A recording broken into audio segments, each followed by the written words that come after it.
Are you struggling to balance your modern life and your faith? You're in the right place. Welcome to the Legacy Dads Podcast with Lance and Dante, offering biblical-based wisdom and that weekly dose of what truly works in men's lives. The Legacy Dads Podcast, real men, authentic faith. Here are your hosts of the Legacy Dads Podcast. They're authentic, transparent, and not always politically correct. Lance and Dante. Hey everyone, Dante and Lance. Just want to tell you Legacy Dads is your weekly dose of biblical manhood. This podcast is for men, husbands, and fathers in all stages of life, where we promote and advocate proven biblical principles for leaving a lasting legacy. Lance? Is that my cue? What do you have for us? No, so it's funny. I'm at this stage of life now where it's funny when you get to the empty nest stage. You're not there yet, Dante, so you probably won't understand this podcast. No, not at all. No. So, but I think when you get to the empty nest stage, you start realizing that, man, I spent a lot of my years just running around with like a chicken with my head cut off for what, for what reason? So I was looking at some of the background in, just this hurried lifestyle. And I remember one of my mentors, a guy named Dr. Tim Kimmel, when he kind of reached the empty nest stage, he actually wrote this book called, I think it's called The Hurried Family or something like that. But it's essentially about this, that we're so, life is so fast paced right now, and we really need to take account for that. And so when I was looking at some of the research on this, it was basically saying that right now, if you look at our marketplace right now, almost every product or app that's coming out is being intentionally designed to get us to become addicted to it and as a distraction from reality, because that's where the money is. So if you look at social media apps or Netflix or any of this stuff, it's all designed to distract you and to keep you, engaged with it as much as possible. And there was a guy named Tony Schwartz who he said in this opinion piece he wrote in the New York Times, he said, addiction is the relentless pull to a substance or an activity that becomes so compulsive it ultimately interferes with everyday life. By that definition, nearly everyone I know is addicted to some measure of the internet.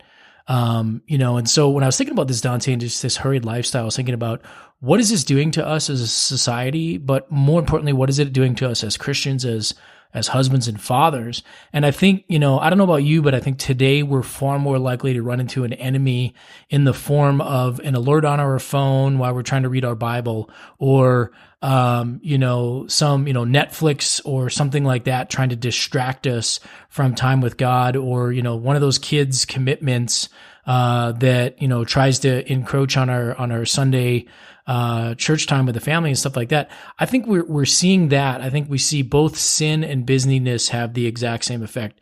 They cut us off from our connection to God and to other people, and then even eventually to our soul and who we are as a person. Does that make sense to you at all? Yeah. I mean, idolatry 101, it's the things that we put before God. And, I think we have to really address, and I hope that we do in this podcast, Lance, from what you're saying, is the sin of busyness. Yeah, exactly. That's what it is. And, it's funny, there's a lot of books and a lot of, gurus out there who say, stuff like, you always got to be hustling. And it's just like, they're perpetuating this thing, man, is like you should, if you're slowing down, if you're taking some time to breathe, then you're never going to get ahead, and people are going to come in and one up you, But I honestly think, Dante, we have to look at this, and we need to realize we need to make space for God, literally and figuratively, by slowing down, spending time with God, creating some space on our shelves and in our brains by rejecting the messaging, the clutter, the hurried lifestyle that comes with this kind of society pushing this endless accumulation and striving for what the culture kind of says is more. It's like, you need more of this, you need more of that, you need to be more of this. And I think we really have to look at that as Christians and say, is that is that biblical? Is that in keeping with what God said? Or am I buying too much into the culture? I don't know. What do you think about that? Yeah. And like when we sit there and look at like the average commercial the average social media advertisement, the, whatever else is around us. It is everything about like what we have to do to compete with, to have what we deserve. All this that is like so about ourselves and projecting this image of who we need to be or what we need to be. Even like, you look at social media and the pictures and, you almost want to laugh at some of the things you do. But if it wasn't for the severity of like how much people want to just be in this, like, Lance, I don't even know how to put it to words, in the sense of that I've got to promote myself to the point of beyond control of busyness, that I've got it all together. So I'm taking chaos and I'm telling you that I'm able to manage it. And it's, God creates the world in 6 days, and we read in his word, on the seventh day he rested. Mm-hmm. So you mean to tell me that if the creator of this world tells us that we need a day of rest, and he's the creator, and he takes 1 day, I think maybe we have time to sit there and say, hey, wait, in this quarantine and the shelter city of life that we have now, maybe God is telling us Christians, it's time to really get back to the basics and the root of rest and relaxation and relationship with me before you think about everything else. Yeah. And, I would say if there's any positive with this whole COVID-19 quarantine and stuff like that, I have been seeing that. We've been seeing, a lot more families actually sitting down and eating a meal together, a lot more families playing games together, a lot more families out on walks. And it just seems like people are connecting again at that basic level because they're stuck in the quarantine. Now, I'm sure there's the opposite effect of that too. I'm sure you got some divorces coming down the road and stuff like that going on. But and new babies, you might have new babies. Yeah, new babies, and but I think when we've been given this opportunity, sometimes we have to say, I think it's a time for us to take pause, Dante, and just say like, okay, have I been just going too fast and too hard, too long? So I want to give you really quick, and we can talk about, how do we get back from this? But I want to talk for all the listeners out here, just give you 10 signs that you might be in a hurried lifestyle, or that, you might just be going too fast pace. So number one. Wait, before you go there, and guys, gals, grandmothers, husband, wife, mother, father, you name it, dog, dog, llama. I want you to just honestly come out and just not check the test that you're taking to give the answers that you think the interview wants to hear. I want you to be raw. I want you to be real. If you need to pour that glass of wine, you need to drink that beverage, you need to go run that 10K before you come back and get to that truthful moment right here with Lance and I. Just be honest and sit there and say, if I show any signs 1 through 10 or all of the above, I'm going to own it, and I'm going to see what the next step is I have to take. Go ahead, Lance. Yeah. And I'll be, true, transparency and accountability here. I meet a lot of these. My wife and I just, my wife was telling me like, hey, you actually, you meet these. So I need to take this into consideration as well. But so here's 10 signs that you maybe just, you're living life too fast pace. So number 1 is irritability. You get mad, frustrated, or just annoyed way too easy. Number 2, hypersensitivity. All it takes is a minor political comment, Dante, and your feelings get hurt or throw you into an emotional funk or ruin your day. Number 3, restlessness. Yeah, say that with a straight face, buddy. All right, I'm sorry. Go back to number 3. Number 3, restlessness. When you actually try to slow down and rest, but you can't relax. Number 4, workaholicism, or just nonstop activity. You don't know how to stop. You can't stop and just be still. You have to constantly be doing something, or it's almost like an addiction. You get irritable if you have to, stop and not do something.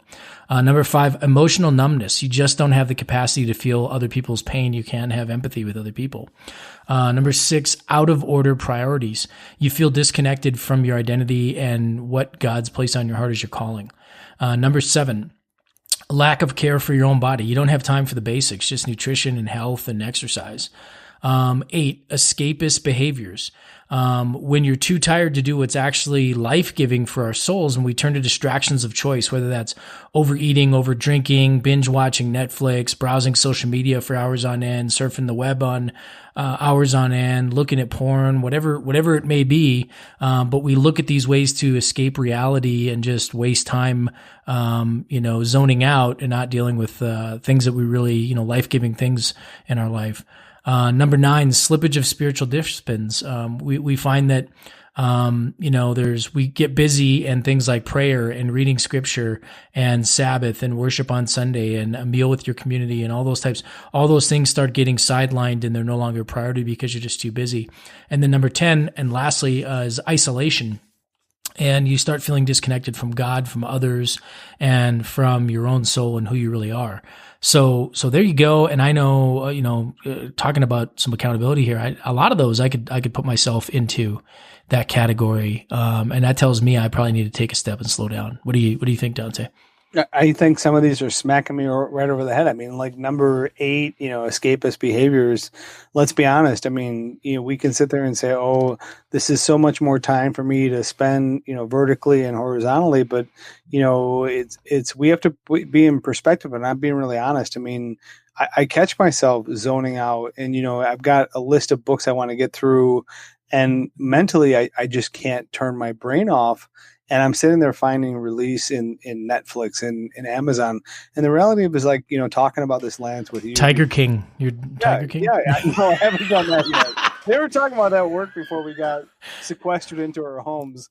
No, side note, I want to just say I asked my daughter the other day, I'm like, what is with this Tiger King thing? It's all over the place. I know. And she's like, I don't know. She's like, why would anybody watch that? And I was like, thank you. You are my offspring. You're my child.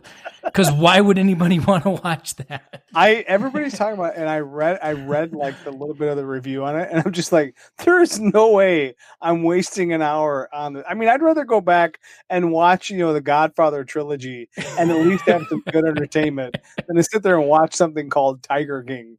I'm just saying, and if you guys watch it and you love it and you're listening to this, I don't mean to offend, like I do. Yeah, but, we're judging you if you like Tiger King. Spend the time that you have on Tiger King and not address the things that God calls us to be, you may have a problem. No excuses. I would just look at that. Listen, if some guy was like, I didn't have time to get to my scripture this week, I'd be like, browser history, Netflix, Tiger King. Sorry, bud. You're not getting up there. How many movies downloaded? Yeah, you got no excuses, buddy. Nice try. Yeah. I'm sorry. What were you saying before I derailed the conversation? I can't get past Tiger King now. I'm just thinking about that. No, but the reality is like this thing, it hits me and it's so easy to get just sucked into numbness or just disconnectivity and you're not even realizing it. And, before you know it, you're streaming not 1 hour, 2 hours, 3 hours. And it's like, this is valuable time. I mean, as a Christian man, as a Christian woman, if you're listening to this podcast, go through Old and New Testament and just look for the words of time or time management and ask me how important is the stewardship of time as your walk, and in the perspective of things that we're going to have to give an account for. We don't have to earn our way to heaven. Jesus Christ did that for us, only him. But what we do with the resources that God's given us, our time, our talent, our treasure, if we sit there and we listen to this thing that Lance just gave us, the 10 signs of a hurried lifestyle, if 2 or 3 are easily hitting me right across the head right now, and if we pull Jen and Kate in this, there's probably a few more on this list that are going to sit there and say, yeah, you might have a hurried life. And given the lifestyles and the careers that Lance and are in, we can sit there and make excuses, but being honest and transparent with our listeners, we don't have an excuse. This is not biblical. And the idea is like, okay, how do we sit there and get to the roots of things and what are some of the causes, Lance, that takes us to these places and Celebrate Recovery or Trip, Alcohol Anonymous. I mean, to start helping yourself from these problems is one, first, admit that I have a problem. Mm-hmm. Yeah. 2, now I'm going to get accountability. Lance, I'm struggling with number 1. I'm struggling with number 8, and then we can go 2 through 10. There might be here nor there or somewhere in between, but being honest and being raw and sitting there saying, I need accountability. What are some of the roots here, Lance, that we need to go through before we can get really digging this thing out of our life to get to where God wants us to be? Yeah, and I think one of the things to say is that we just have to admit it. We all waste time. I mean, all of us do. And I think it can be okay to waste time. There is a time, there has to be a time for recreation, a time for unplugging, a time for relaxing. I think that there definitely needs to be that, but we have to look at, is that excess? Again, everything in moderation. Are we, did I spend 8 hours binge watching Netflix this week? Okay, then maybe that's a little bit excess. So looking at those things, but, we do need to take time for, rest and recovery and recreation and different things like that. And I get it. If that's your thing, if your thing is, you want to watch an hour of Netflix to let your mind, I understand that. It's when you take these things to excess, or you're substituting watching Netflix with your time in scripture or your time in prayer. I think that's where it becomes a problem. That's what we're talking about, Dante, where we're putting things before God. I will tell you one thing. For me, I fell into this trap with the hurried lifestyle, was getting into this thing of comparing myself to everybody else. Looking at, and I would say that a few things erode our joy and just ramp up our stress, like trying to compare ourselves to the Joneses, if you will. But looking at, hey, that guy's, his family's so much better. He's got a nicer car, or why does his Instagram account look, so much better than ours, and his family picture? I mean, they must be doing great things. And what am I not doing? Yeah, they're perfect. Yeah. And it goes back to that, the podcast we did about, when we feel, insecure, or we don't feel like we're, when we're not worthy. But we have to look at that as just saying, hey, it's not about comparing ourselves to others, but looking at how God looks at us and what has God called us to do, and how do we compare ourselves to God's plan. And I think, Paul put it really, really good in Ephesians 5:15. He said, look carefully then how you walk, not as unwise, but as wise, making the best use of the time, because the days are evil. And I think what Paul, and this is just me, this isn't a biblical commentary here. I think what Paul's saying there is, hey, just exactly what you said, Dante. We need to guard our time, our treasure and our talent, and we need to use that. We can use that for negative or just, mindless, Netflix watching, or am I using my times, my treasure, my talent for things that honor and advance God's kingdom? And I think that's kind of what we're trying to get at. Does that make sense, Dante? Yeah, and and it's like, listener, are Lance and I saying that is it okay to watch Amazon, Netflix? Yeah, the material that you're watching, as long as it doesn't become an idol or doesn't become ways that are not acceptable. What you're watching, what you permit, you promote. What you promote, you permit. We're not saying that it's not okay to sit there and watch with your wife. Have a date night, make dinner, do a movie stream or some shows that you've been watching. By all means, there's a time for everything. And it's okay to do that. It's just a question of the severity of how often am I doing this? How hurried is my lifestyle that I don't have time to sit there and get to the basics of what God is calling me to be. And that's what we really want from this podcast, is the hurried life that we're in. Are we finding that Sabbath rest? Are we finding that time to reconnect? Are we really working on our vertical relationship with God more so than anything else? And if we're not, then what do we need to do to recenter that? Yeah, and I think that's a good segue. I think, Dante, we'll finish this thing up and we'll go through kind of 4 ways if you find yourself, and I'm looking at this for myself as well, because I said I fall into this category. We'll talk about 4 ways that we can kind of, take back some of our time and make that God honoring.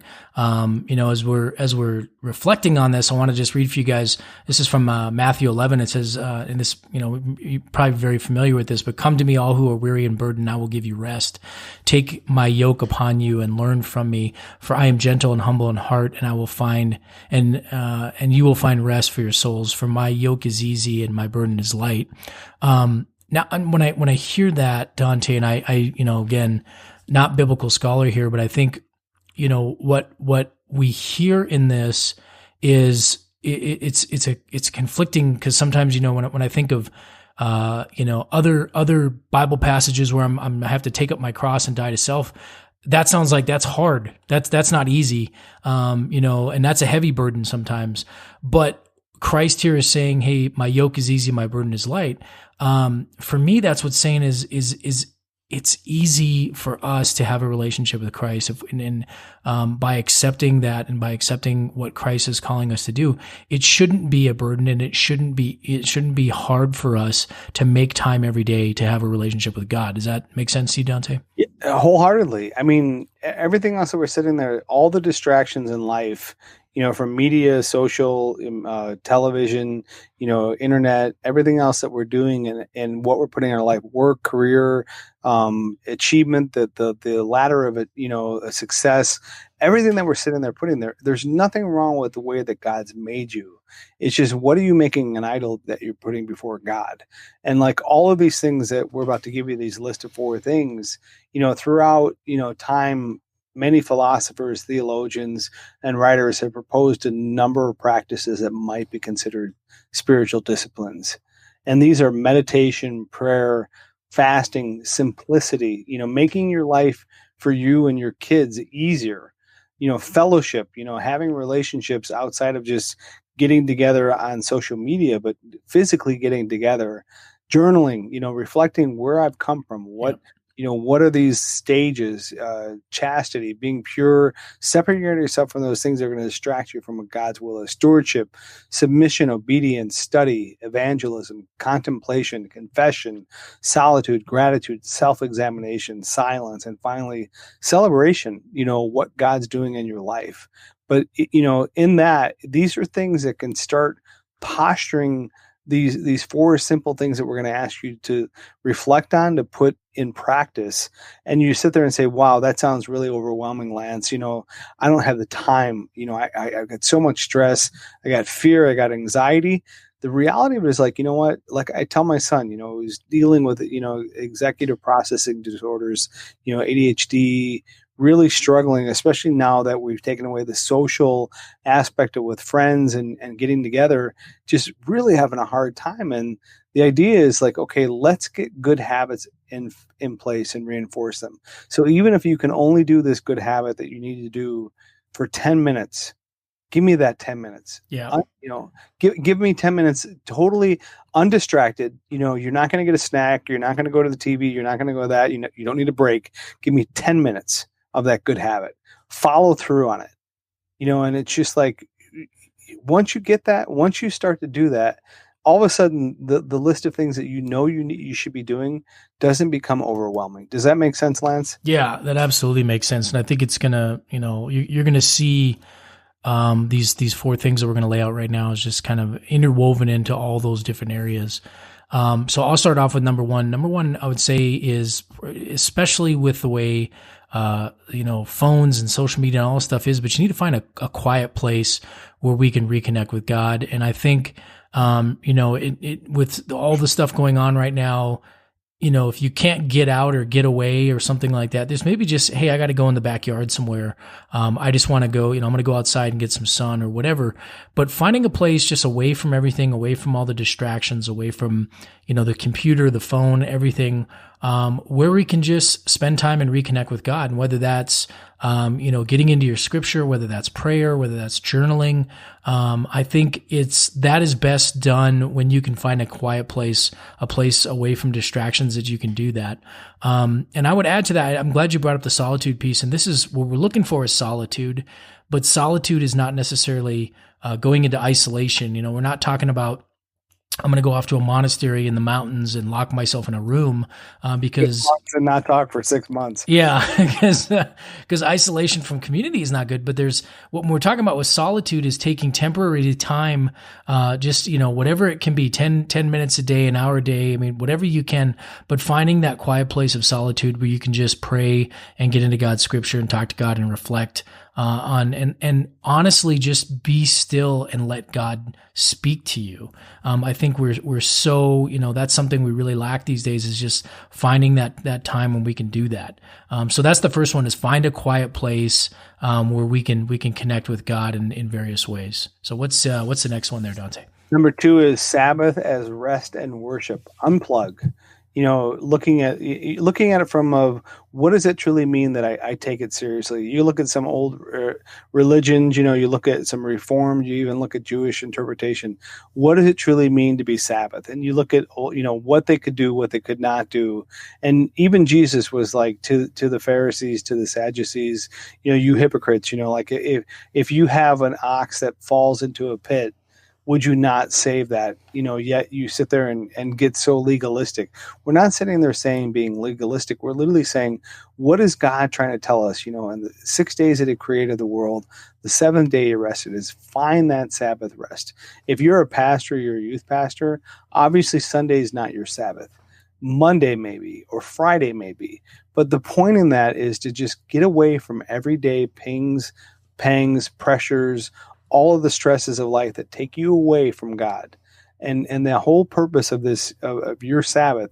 And if you're a hunter, maybe it's you getting up into the woods, deep woods, and getting into that place where you just are you and God. And yeah, you're waiting for a buck, you're waiting for the animal that you're hunting to come along, but that's it. If you're a reader, you're a writer, getting away into a place where you can just journal and just pour out to God. If you're somebody that sits there and says, I find it, in activity, if you're running, whatever that place is, that it's just between you and God, and it's just you pulling away and letting him speak to you in a way that, through his word, through song, through worship, and through adoration, the acts, adoration, confession, supplication, and just understanding what God has done for you, and putting that in perspective of like, what does that mean? Am I finding the Sabbath rest that God's calling me to be? Yeah. And I think, and it's almost, talking about, I want to see the, kind of the Jewish interpretation of this is they almost take 24 hours, right? Where it's, exactly. It's hey, nothing, I'm not, all I'm thinking is like Walter from, the Big Lebowski, where he, I don't roll on Shomer Shabbos, but, whatever, taking that time, and just resting and saying, okay, it's not, we're going to go to church and give God an hour and a half, and then we're going to run off and run a million things, on our day of Sabbath. But it's finding that time of just, like you said, Dante, of let's take a day of rest for the entire family. So the next one is a little bit complex because this has been a little bit taken over by and misconstrued, I think, by culture, but just simplicity. I think, most of us could agree that we live in an age right now where, materialism and consumerism is pushed on us from every, single thing that we are involved in. We're marketed to and told us we need to buy this, we need to buy that, we need to have this or have that. But I'm just seeing, this rampant consumerism or materialism isn't making us happy. For Mark, I'm just going to quote Mark 4:19 here. The worries of this life, the deceitfulness of wealth, and the desire for other things come in and choke the word, making it unfruitful. Now, that's not saying that, you need to sell everything and live in poverty, but it's again goes back to what Dante and I are talking about. Are we elevating materialism or consumerism over God? Are we spending ourselves into debt to buy things that we think we need to impress people that really don't care? So looking at that, and what I would say is that, a better definition of simplicity is probably the intentional promotion of things we most value and the removal of everything that distracts us from them. Simplicity is really, it's an inward reality that can be seen in an outward lifestyle of choosing to leverage our time, money, talents, and possessions towards what matters most. So again, we're saying that anything that's not doesn't bring value to your life, get rid of those things. Don't let them distract us, and focus on the things that really matter. And in the last couple of years, this idea of minimalism has become really big in the culture. And when the culture tends to talk about minimalism, they talk about, getting rid of stuff and decluttering and downsizing. But I honestly look at minimalism as decluttering our lives, not just our stuff. So again, going back to, if we're going to get rid of clutter in our life, getting rid of things that don't add value to my life. So what in your life right now does not bring value to you? Maybe that's drinking. Maybe that's porn. Maybe that's, whatever habits. Maybe you're playing video games too much. If that's not bringing value to your life, then maybe you need to look at cutting that out. Again, look at things that what doesn't bring joy to your life. If you have things in your life or, areas in your life that when you do these things are not bringing joy, then why are they a part of your life? Now, don't take me the wrong way and be like, well, that's my job. I'm going to get rid of my job tomorrow. And because Lance and Dante said so. I mean, there's certain requirements we have as spiritual leaders and providers, but, looking at some of these excess things. And then I would also say that, there comes a point of, if we have too much stuff in a tight space. And that could be, I'm talking again, literally and figuratively. You could just have, like my garage right now is a disaster. I need to clean that thing out. There's we've had, in-laws and parents just giving us hand-me-downs and stuff from great grandma, who knows what, that I'm like, I'm just been carrying around this stuff for a decade now, and I don't know what I'm going to do with this. I need to get rid of it. But also, too much stuff in our head and just decluttering, and getting our heads clear. So that is, I would say that is what we're talking about when we're talking about minimalism. We're not saying, sell everything and, live out of a backpack. But looking at what things are not adding to our life, getting rid of those things, and then really focusing and leveraging our time, money, talents, and possessions towards what matters most. Does that make sense, Dante? Totally. And putting that in perspective of being honest, being transparent, and really checking the box. Like, if this is hitting me and this is something I know I need to work on, I'm going to confess this. I'm going to repent of it. I'm going to go the opposite way. Yep.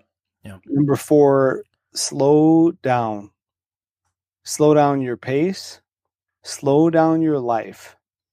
And honestly, like, if I look at this, I've been in some circles where I've heard literally from people that I really respect, the speed of the leader is the speed of the team, or other things. And I don't think there's any ill will toward that, but it's just like this constant reminder that we got to go, go, go, go, go. But even in the greatest visionaries, even in the greatest leaders, like, if you don't take care of those that are following you and give vision and cast, and you sit there and say, we need rest, you need to unplug, you need to slow down, pace yourselves, and be people in life. I remember, Lance, you were stationed in Italy for a while. One of the things that blew me away, I was over there for a 2-week international course in my master's program, business administration, was literally the first lesson that I learned when we got there. Is like, you guys have to realize that, get your meals in either before or after, but 4 hours of time, this whole town is shut down north of Rome, where the university was. I'm like, what? What do you mean 4 hours? I'm like, I can't get coffee. I can't get lunch. I can't go no, like, everything is shut down. Business owners, restaurants, you name it. They shut down the shop and they go in the back of the shop, or they go home and they have a 4-hour siesta where they're with their families and their loved ones. And, part of me just kind of like smile. I'm like, man, could this ever succeed in America? And I'm like, there's no possible way. We just don't get it. And you go through Chicago, Los Angeles, San Francisco, New York. It would be foreign to sit there and say, shut down this city for 4 hours and spend time with family and loved ones. But the reality of it is, like, at the end of the day, what legacy do you want to leave for your kids? Do you want to just say to them, put the pedal to the metal, balls to the wall, don't worry about, what you leave behind, what wake is behind you, just do what needs to get you to that goal that you need to have? Or do you want to sit there and say, no, there's something more important than travel sports. There's something more important than what you can achieve next, what your grades are, what, your college you're getting into, what you put that idol that you have before God, and you confess that right now and sit there and say, I need to be really honest. Like, do I really think that I'm going to have the ability to influence my kids that much that God doesn't love them more than I do? And that's a hard thing for me to say, because yes, I want my kids to succeed. Yes, I want my kids to have a good life or a good career or something that is of value, that they feel, comfort, and they feel, pleasures, and they don't have to struggle. I don't want my kids to be worse off. I mean, no parent wants their kids to be worse off than them. But, at the end of the day, what legacy do I want to leave with them? And that's a vertical relationship. If I don't leave them a legacy with God, I failed as a parent. As a spiritual parent, I'm not qualified. And so if the God of this world, the creator of the universe, tells us that he rested on the seventh day, and we don't rest, we don't slow down, we don't do 4 of these things in our life to sit there and say, there's something more important than what we're doing right now. Something's got to be different. And before you sit there and say, I'm going to turn it all around, I'm going to right this wrong, and I'm going to make this ship go this way, taking the right steps and just saying, you know what, I'm going to change one thing. I'm going to turn the ship 1 degree back toward the direction I need to be going, and make those changes where they don't overwhelm you and you just quit. Lance, final thoughts.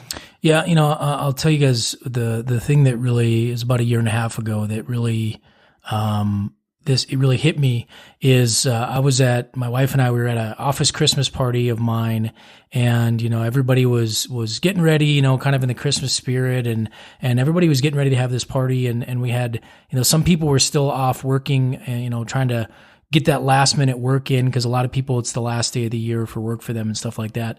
And I'll never forget, all of a sudden there was this commotion and went over, and one of the guys, he'd been, working hard in his cubicle. He ended up having a stroke, and he died right there during the Christmas party. And it got me really thinking, like, do I want to be that guy? I mean, I'm not, not trying to be insensitive or anything. I was like, I don't want to die at my desk while, working and hustling while, I should be at a Christmas party, taking a step back and really taking account of what matters and the people around me.